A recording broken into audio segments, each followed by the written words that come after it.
देखिए हर खबर यहीं पर। सब्सक्राइब कीजिए TV9 भारतवर्ष। आप सभी को बहुत बहुत बधाई। क्यों? क्योंकि भारत के आगे चीन ने टेक दिए घुटने। इस वक्त की बड़ी खबर, ब्रेकिंग न्यूज आपके सामने। भारत के सामने चीन ने घुटने टेक दिए। LAC पर पीछे हटेगा चीन, और LAC पर सभी जगहों से चीनी सेना हटेगी पीछे। इस वक्त की बड़ी खबर, चीनी विदेश मंत्री ने कहा हमारी सेना पीछे हटेगी। LAC पर 5 मई से पहले की स्थिति होगी बहाल। इस वक्त ये टॉप स्टोरी मैं आपको बताना चाहूंगा। एक बार फिर से खबर पढ़ के सुनाना चाहेंगे। इस वक्त की सबसे बड़ी खबर, LAC पर 5 मई से पहले की स्थिति होगी बहाल। चीनी सेना ने घुटने टेक दिए हैं, यानी जिस ग्रे एरिया में वो घुसे थे उस ग्रे एरिया से वो पीछे हटने के लिए तैयार हो गए हैं। LAC पर सभी जगहों से हटेगी चीनी सेना, और ये बहुत बड़ी खबर है। LAC पर सभी जगहों से हटने का मतलब जानते हैं आप? आइए मैं आपको समझाता हूं यहां पर बिग वॉल पर जाकर कि आखिर क्या होने वाला है। और मेरे साथ मेरे खास मेहमान जो आ चुके हैं। सर, आप सभी लोगों का स्वागत है। लेकिन मैं सीधे आपको बिग वॉल पर लेके जाऊंगा यहां पर, और सीधे चलते हैं और आइए देखते हैं कि ये पूरी खबर क्या है। ध्यान से देखें आप इस वक्त की टॉप स्टोरी, यानी LAC पर चीनी सेना पीछे हटेगी। ये एक बहुत बड़ी विक्ट्री है। यहां पर सभी विवादित जगहों से चीनी सेना पीछे हटेगी, यानी कि गलवान हो या पेंगोंग हो, हर जगह LAC पर चीनी सेना पीछे हटेगी। अगली चीज दिखाइए क्विकली। यहां पर मोल्डो में कल 12 घंटे चली जो बैठक है, उसके बाद यह एक बहुत बड़ा ब्रेक थ्रू है। लेफ्टिनेंट जनरल स्तर की बातचीत जो हुई थी, यानी कि 12 घंटे की बैठक में हम आपको रात में बोल रहे थे क्या होगा, यह है पेंगोंग झील इलाके से भी पीछे हटेगी, जो हमने आपको बताया। ये इस वक्त की बड़ी खबर आपके सामने। दूसरी खबर दिखाएं वेरी क्विकली। यहां पर भारत ने 2-2 कहा है LAC पर 5 मई से पहले की स्थिति बहाल हो, मतलब 5 मई से पहले की स्थिति बहाल हो, और चीन मानता जा रहा है। भारत के आक्रामक रुख से चीन पीछे हटने को हुआ तैयार। सीधे मेरे रिपोर्टर्स मेरे साथ हैं। इस वक्त ये टॉप स्टोरी है, ब्रेकिंग न्यूज। मनीष झा मेरे साथ।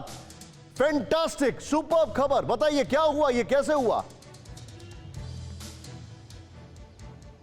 जी हाँ, बिल्कुल निशान। देखिए, वाकई में पूरे भारतवर्ष के लोगों के लिए ये गर्व की बात है कि भारत ने जिस तरीके से चीनी सेना को पहले मुंहतोड़ जवाब दिया, और भारत जिस तरीके से अपने सीमा पर संप्रभुता की रक्षा करने के लिए वहां अडिग रही, उसका परिणाम ये हुआ कि चीनी सेना अब इस बात पर तैयार हो गई है कि वो अब तनाव को घटाएगी और अपनी पोजीशन से पीछे हटेगी। और इसके लिए कल जहां कमांडर लेवल की बातचीत हुई थी, उसमें इस बात को लेकर चर्चा हुई कि आखिरकार कैसे आगे चीनी सेना कैसे मैं आपको थोड़ा सा रोकूंगा। इतना ही नहीं, मेरे सहयोगी सुमित मेरे साथ हैं। की तरफ से यह कहा गया है मैं आपको रोकूंगा थोड़ा सा। वेरिफिकेशन भी करेंगे। मेरे सहयोगी सुमित मेरे साथ हैं, लेकिन सुमित इस वक्त एक बहुत बड़ा इंटरव्यू कर रहे हैं, और सुमित जैसे ही वो इंटरव्यू कंप्लीट करेंगे मेरे साथ जुड़ने वाले उनकी एक खबर है। अभिषेक मेरे साथ लद्दाख से ग्राउंड जीरो से मौजूद हैं। अभिषेक, ओवर टू यू। कैसे हुआ ये? चीनी सेना एकाएक, ये जाने जाते हैं कि ये कभी झुकते नहीं हैं, ये जाने जाते हैं कि ये एनक्रोचमेंट के स्पेशलिस्ट हैं, अब वो मान कैसे गए?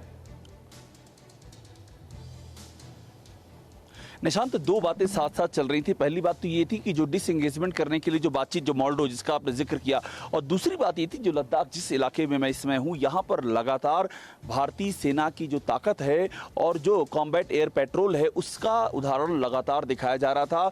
यहाँ फॉरवर्ड जो आर्मी की फॉर्मेशन है वो फॉरवर्ड लोकेशन की ओर मूव कर रहे हैं, और यहाँ से लेकर के लद्दाख से लेकर के अरुणाचल तक 3488 किलोमीटर पूरे इंडो चीन बॉर्डर पर यही हालात हैं कि हर जगह पर बेहद सुरक्षा व्यवस्था को पुख्ता किया जा रहा है।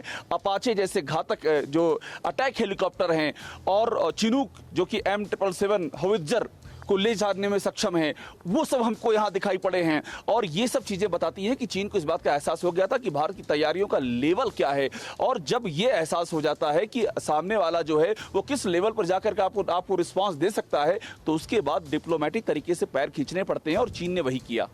आप जो बता रहे हैं मैं सीधे चलूंगा, हमारे खास मेहमान हमारे साथ हैं, उनके पास चलूंगा मैं। ये इंट्रोड्यूस करना चाहूंगा, ये बहुत बड़ी खबर है। हमारे साथ मेरे खास मेहमान, आपकी स्क्रीन पर जनरल सिन्हा इस वक्त हमारे साथ है। सर, आपका स्वागत है। मैं उम्मीद कर रहा हूं आप सभी लोग बड़े खुश होंगे इस खबर को सुनकर। जनरल के सिन्हा इस वक्त हमारे साथ हैं। Major general Bishambar Dayal sir हमारे साथ जुड़ चुके हैं। बड़े दिनों के बाद मेरे साथ जुड़ रहे हैं सर, वेलकम आपका। मेरे साथ पुष्पेश पंत जी हैं। सर, मैं आपसे बहुत कुछ आज सीखना चाहूंगा, खासकर ये देखते हुए कि आर्मी डिप्लोमेसी अपनी जगह है, लेकिन हमें नहीं भूलना चाहिए चीन का इतिहास।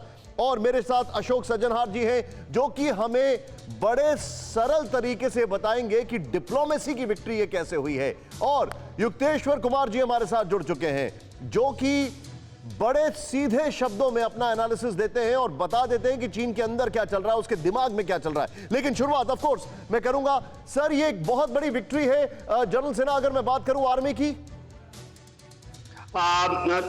निसार जी, हाँ थैंक यू, आपको भी बधाई। ये पहला पड़ाव है, मैं कहूंगा बहुत बड़ा विजय है। 15-16 के बाद एक पड़ाव में हम और आगे निकल गए, और जब मील पे होगा उसके आगे की बात फिर मैं करूंगा जी। तो बहुत बड़ा ये है, मगर लड़ाई बहुत लंबी है और ये समय बहुत हमारे लिए उम्दा है। तो उन चीजों को तगाजे में रख करके इसके आगे की जो कार्रवाइयां होनी है, जो काउंटर एक्शंस होने हैं, उसके ऊपर हमें बहुत बारीकी से काम करना है। और मेरे ख्याल से जब इसकी आगाज जब आपने सुनी थी, प्रधानमंत्री ने बताया था, ये तो एक पड़ाव है, इस पड़ाव में हमने जीत हासिल की है। आपको बधाई, पूरे देश को बधाई। जी वाकई में। अड़ी सोमवार से शुक्रवार शाम 6 बजे सिर्फ TV9 भारतवर्ष पर।